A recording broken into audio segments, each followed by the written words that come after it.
Out of Bloomfield, Ontario, in the Manlow Electric car number 11, it's Dan Ferguson. And alongside him in the 10 car, the Hooters Restaurants. St. Louis Bar and Grill number 10, that'll be Dave Small. Fantastic to see Dirt Sportsman on the racetrack.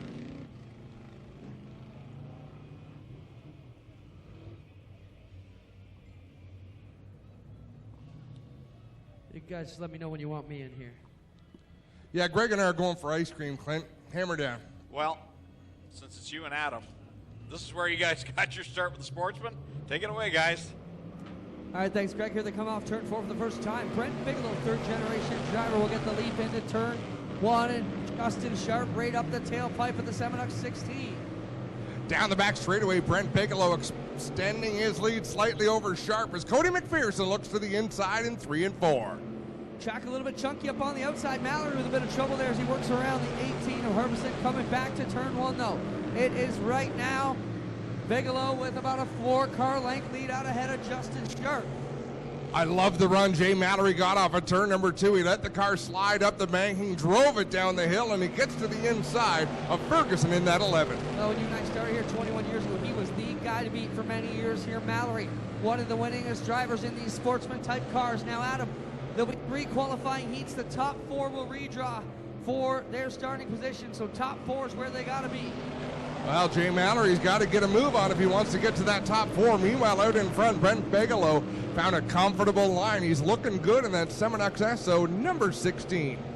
Bigelow down through the middle of 3 and 4, pulling away a bit Justin Sharp and Cody McPherson, who run there in positions 2 and 3. And it's all Brent Bigelow right now in front, having a successful year running both Sportsman and Mod Lights at Merrittville. Well, that'll keep you busy for sure on a Saturday night. Great to see them made the tow here on Friday. We've got a battle for the 4th position. Jim Herbison has the spot, but Dan Ferguson looking to try to make a move. But as he does that, Jay Mallory closes the gap. Got to be careful. Mallory really digging around the bottom of 1 and 2, trying to make up some ground here on the Ferguson 11. But so far, the top 4 with 2 to go will be Bigelow, Sharp, McPherson, and Herbison. Yeah, Bigelow taking advantage of a good starting spot out in front, clean racetrack, and he's running a pretty nice line as well in that red number 16. 1 more lap to go. Bit of plastic up on the outside of turn 2, not going to be an issue for the leaders. Race director Doug Leonard on the mic says, won't be a problem, we'll continue here as Bigelow clips it around the backside of turn, but it's just a little piece of that skirting plastic they run on the bottom of these cars off of turn 4. Here comes Brent Bigelow. He'll grab the checkered flag number 1 for the Race of Champions Sportsman Series. Justin Sharp, Cody McPherson, and Jim Herbison will make the redraw. Ferguson, Mallory, Van Mill, and Small will be starting at the back tonight. Just what we want to see too, Clint. Good, clean heat racing. 21 cars, great car count for the Race of Champions. Want to welcome all their fans watching at home on our live stream. Hopefully, if you're with us in the grandstands and watching, you're sharing it up. And if you're at home, Adam, of course, we'll talk a little bit about that. Lots of big sponsorships coming on board. Rick from Strickland's announcing we're going to give away a brand new crate motor. No, James Michael Friesen behind the wheel of the 72 machine this year. Normally a 52 car. We're used to seeing him in a 52. Did I say 52? No. Sorry. Yes. I totally thought I said 72, but my apologies. It's all good. Side by side, door to door, 3.5 rows deep. 2 drivers that have visited Victory Lane many, many times here at the Big O. Put the hammer down. Heat race number 2 is underway.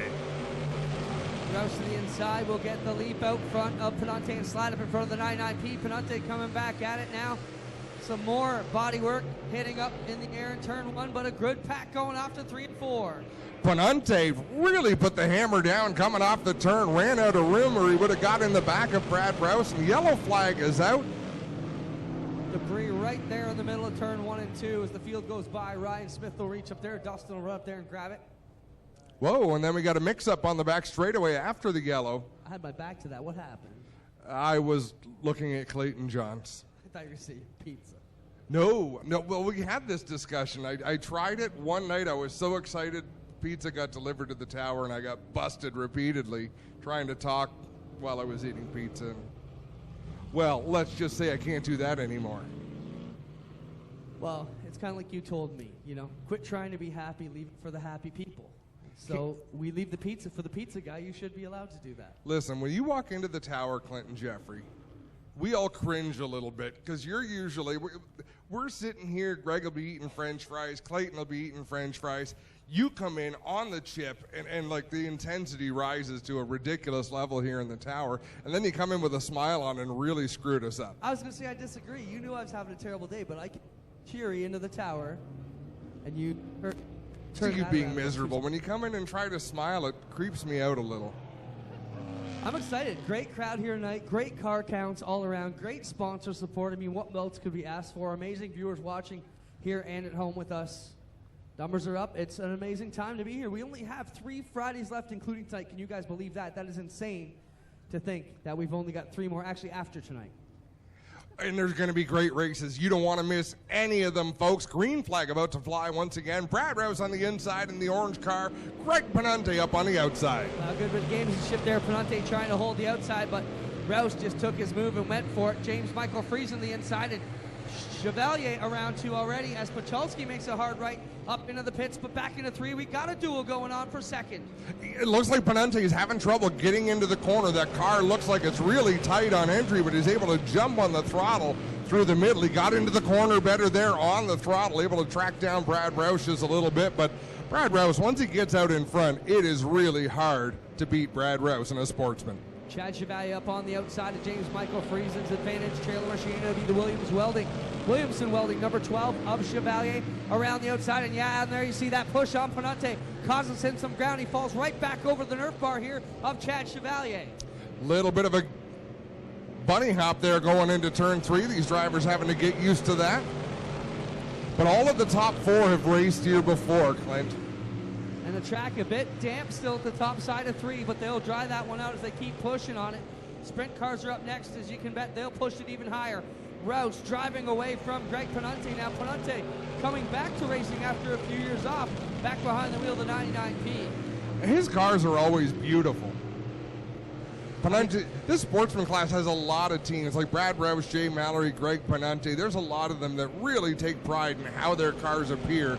We're late into the season. Some of these drivers are 50 races into their year. You know, I think this class and even all the dirt guys around here have always made their cars look gorgeous, and it really helps with the look of the entire field. You know, it's something impressive to look at as they come around. White flag is out here for the Rick's Delivery Service, Barron Roofing and Siding Integra 18R of Brad Rouse, pulling away from the Rick's Delivery Machine here, or the Gaston's Auto Sales car, I should say, of Greg Panante. But how about Chevalier Adams started dead last up to 3rd and solidly in the redraw.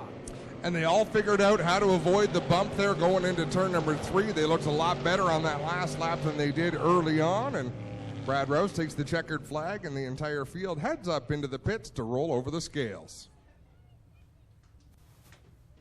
Bit of housekeeping, ladies and gentlemen. As you know, we've had problems getting our autograph session. 7th and the 14th coming up. We are going to have an autograph session early before the races from 5:30. And going from the 7th spot out of Lockport, New York, it's Anthony Mescal. That's how they line up for the final qualifying heat for the Race of Champions Sportsman Division. Young Dylan Davidson on the pole in that 73, right on the loud pedal, but Darryl Fairway was on it as well. Fairway ran some amazing races here at the end of last year in the Sportsman Division, looking to recapitalize on the successes he had last year. Davidson trying to hold on to second, but here comes Adam Leslie, and they're 2 wide behind them with Waters and Carlton. Luke Carlton right down on the inside, and then he'll slide across the nose of Waters. That allows Pacholski to get by as well. Waters getting into it with both Pacholski and Carlton. Backs it up a little bit now. The leader is still Darryl Fairway, leading up front overhead of Dylan Davidson, who's got Adam Leslie looking to the inside now, and Waters and Pacholski nearly come together again. Well, remember, the top 4 is where you want to be. If you finish anywhere in the top 4, you've got a chance of starting this race from the front row tonight. That's who will redraw. So 12 cars will redraw, and that'll be the top 4 finishers from the first 3 qualified heats. Fairway with a big margin out front of the Costco Haulage RC Davidson line, marking 73 of Dylan Davidson. Down the back straightaway they go with Adam Leslie hard on the back bumper, trying to take that spot away, and Carlton has caught them both, Adam, off of turn 4. Well, Adam Leslie having the same problem that Greg Panante did. He slides the nose sometimes in that 15, and you lose the nose, there's a lot of hill here at Ohsweken that you've got to chase that race car up.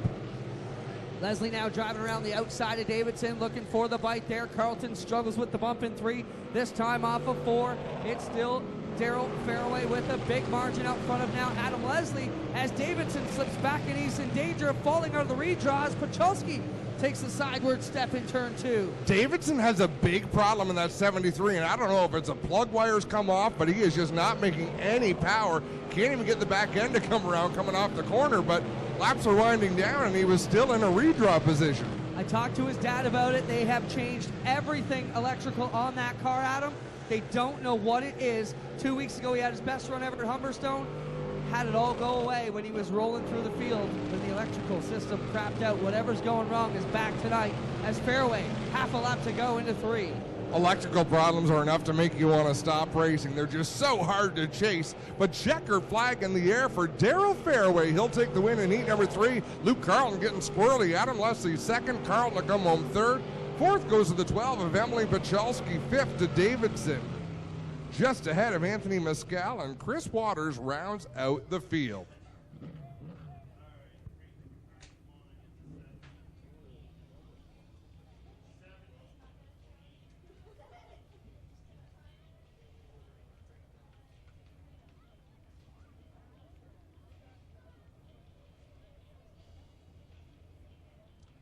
Coming onto the racetrack now.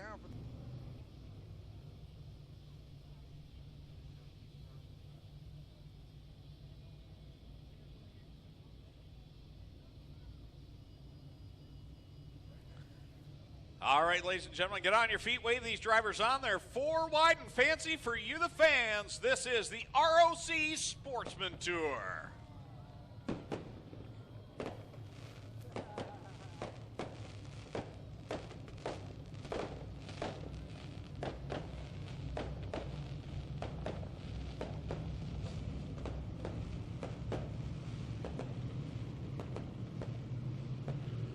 Guys, on Monday nights, Emily Pacholski, Brad Rouse has been out, Cody McPherson, Justin Sharp, Brent Bigelow, Dylan Davidson. Good time down there on Monday nights. That's how we keep active. Here we come off of turn 4. They only get here once, ladies and gentlemen. Who came for the Sportsman? Here we go.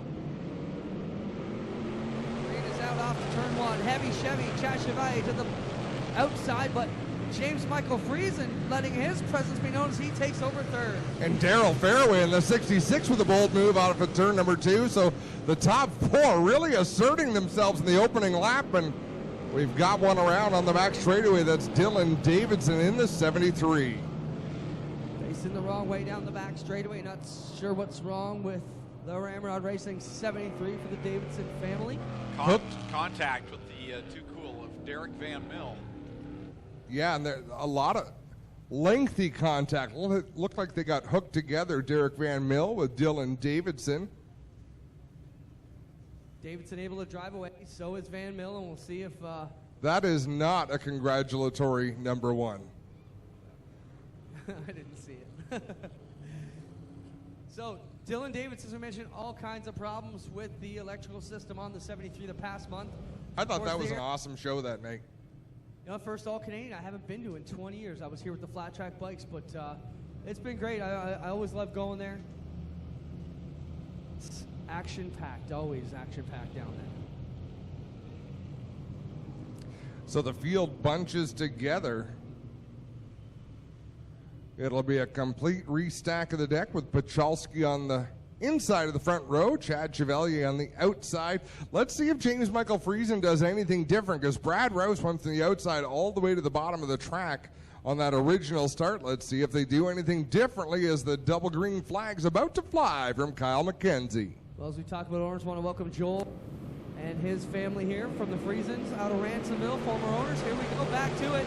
And James Michael right up the inside, getting down on the bottom underneath Rouse. A bit of help going there between Pacholski and Fairway, and down the back straight it'll be Rouse and Chevalier, and they've done this battle before here. Yeah, Brad Rouse getting a great start, and then a good run into 3. Chevalier gives him a push off of the 4th turn as the racing is hot and heavy all the way through this field. James Michael Friesen into 3rd, Daryl Fairway into 4th, and then Pacholski holding on to 5th. JMF to the inside of the Chevalier 12. Still struggling with that bump in 3 are a bunch of them as they can't quite find the quick way around. Now Darrell Fairway shoving the 72 down the front straightaway. Well, just a little bit of help to get where he was going. All kinds of contact out of 2 between Harriman's back there, Costco, and Luke Carlton all in the battle with Ferguson. Up front, it's all Rouse starting to stretch away in the 18R. Well, remember, Brent Bigelow in that 16 is, we got problems for Chevalier in the 12. He slides up the racetrack, comes to a stop on the outside of turn 2.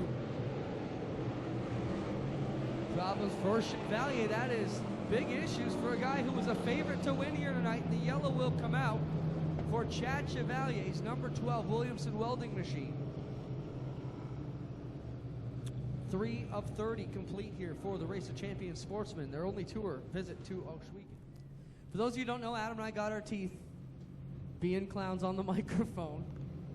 Yeah, 20 years ago. 21 is my 21st year behind the microphone here, which is crazy to think.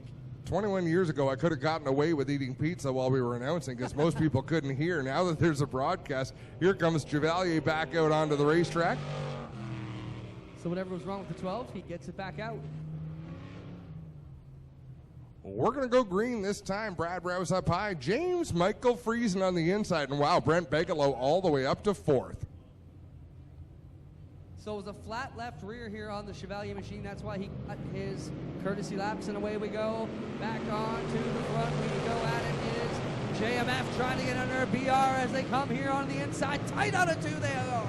Lots of room for them to slide up the racetrack. James Michael Friesen was not going to lift, and he didn't. Brent Bigelow gets to the inside of the 72 to get a run, and problems for Luke Carlton up on the outside of turn 3. As they go at it, Bigelow and Friesen tight together out of turn 1 and 2. Yellow is out as Carlton rolls down the banking in 3. Hold it tight.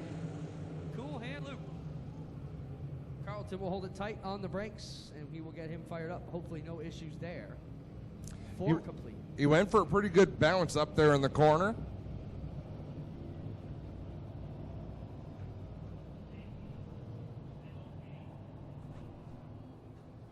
Able to drive away, so good sign for Luke Carlton. Of course, his brother Freddie recently inducted into the Oshwegan Speedway Wall of Fame. Off of turn 4, we're just about ready to go. Brad Rouse hanging back, not going to let Bigelow get any advantage. Green flag flies, and we're back.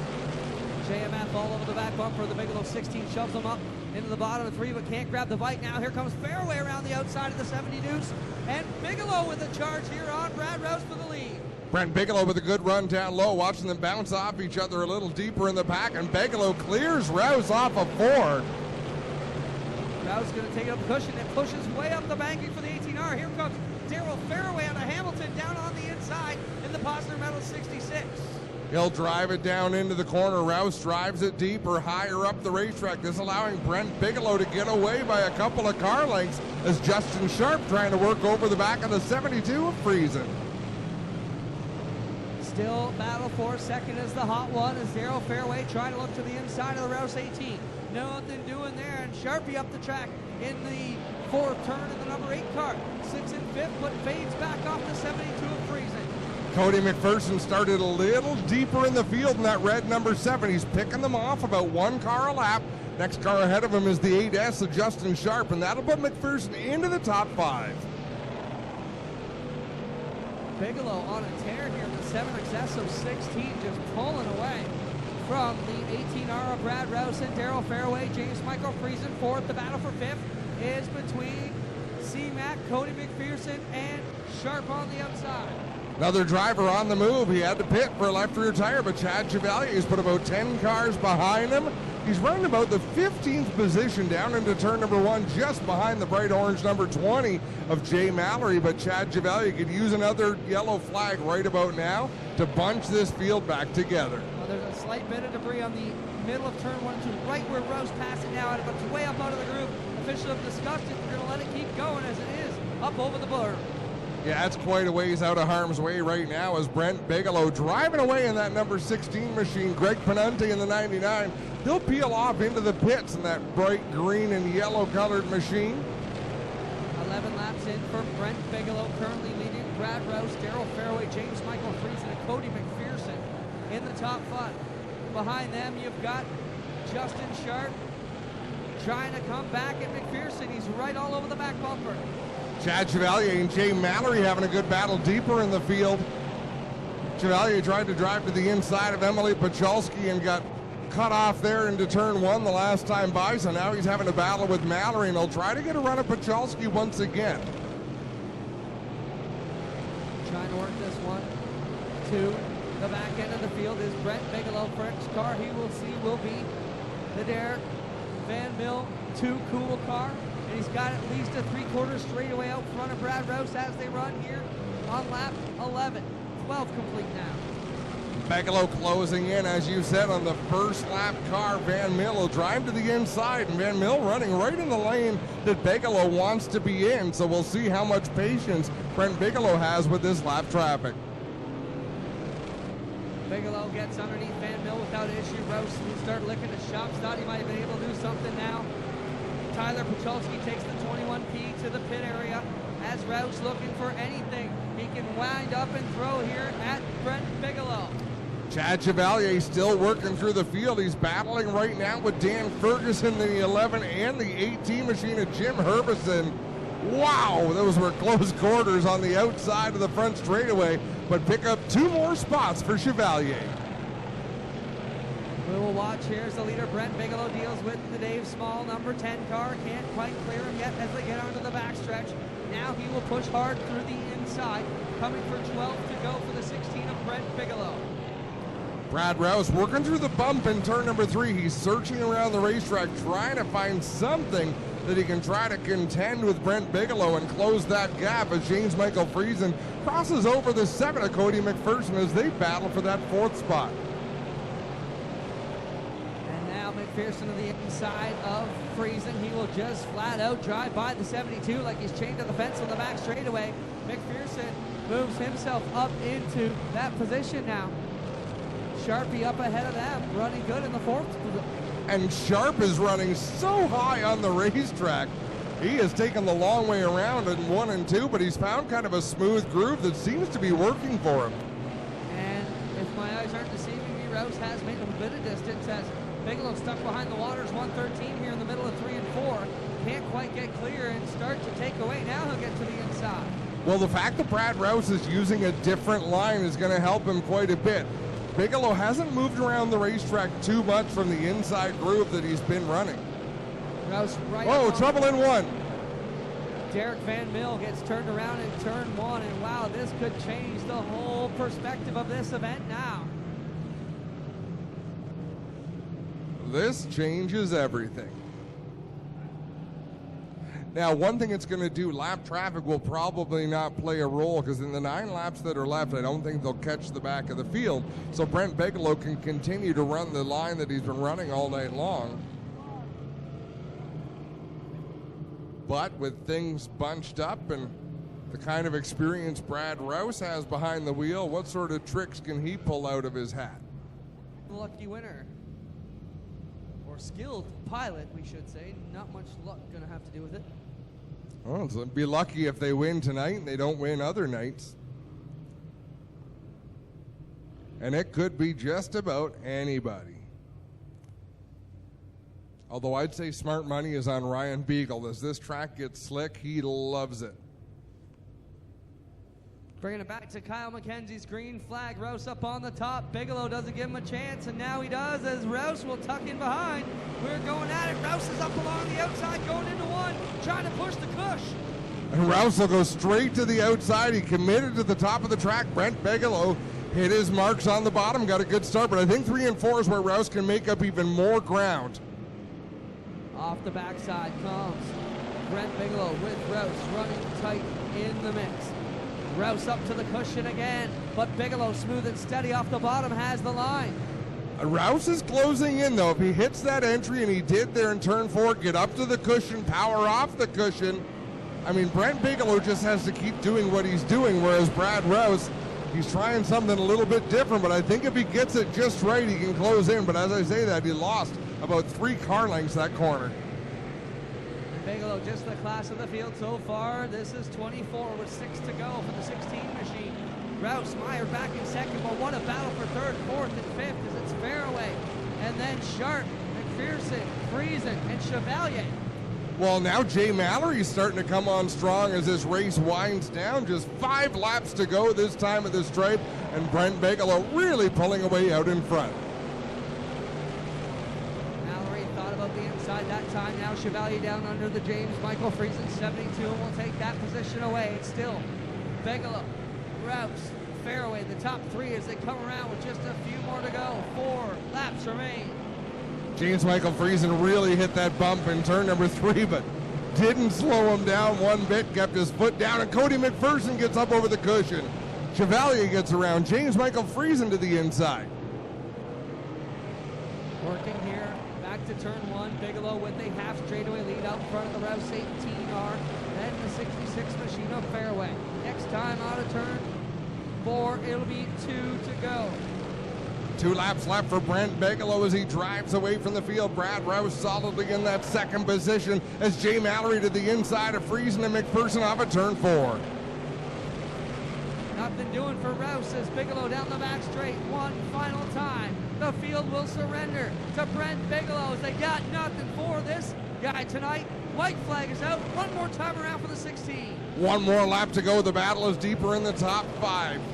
Cody McPherson trying to hold off Jay Mallory and James Michael Friesen, but it's all Brent Bigelow in the second half of this one. Checkered flag in the air for the number 16 who takes the win. In the race of champions, Sportsman feature Brad Rouse second, Fairway third, Sharp and fourth, Chevalier fifth, and as McPherson, Friesen, Mallory, and Costco and Ferguson. Well, it took them a couple of times to get going, a couple of early cautions, but once they did, that was some great racing. Our top 3 are headed to Lucas Oil Victory Lane to meet Clinton Jeffrey.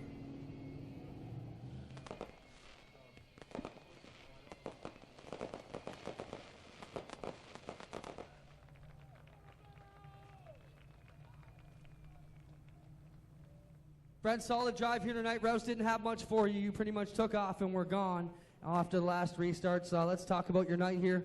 How'd the track play into your hands?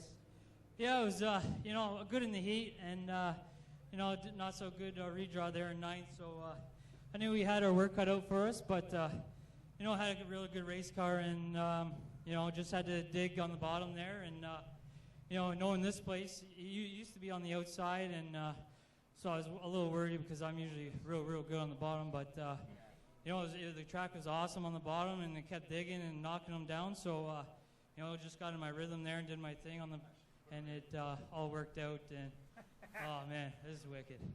There you got it from Brent Bigelow. He gets it done. We get over here and talk to second and third place, Brad Rouse and Daryl Fairway, as we finish up Victory Lane over there to GMC Strickland Crate Cars here tonight. What got you? Yeah, we're starting 8 feet, 10 feet before the pylon. That's a big advantage to try to make up on a fast track like that. We're supposed to start coming out of 4, but we started halfway through 3, so that's all right. He ran a good race, and we'll get him next time. Daryl, solid run for you. You got to be feeling good about our weekend. It seems like every time you come back here, you end with a smile on your face. Yeah, I can't believe this track. It's amazing. Smooth, beautiful facilities inside, great food. Just love coming to this track. Hometown boy, so what do you expect, right? You had a good run there. Maybe need another yellow or 2 to get a run in. Yeah, these guys are they're fast. I feel like they're just in their own league of alone, and we're a bottom end team. We basically are tires from last August, so we just come here to have some fun, and that's what we did.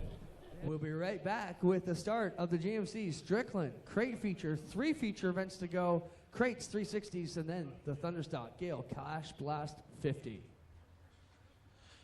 All right, Clint, we've got some tickets to give away here to the Chevrolet Silverado 250 Canadian Tire Motorsport Park this weekend. The Camping World Truck Series in action. 3 pairs here, and what we're going to do, come to the tower. If you can name a previous winner of the event, But once a name has been given, we will not take that name again. So you have to go back through the memory bank and find someone else that's won. There were 5 winners so far dating back to 2003.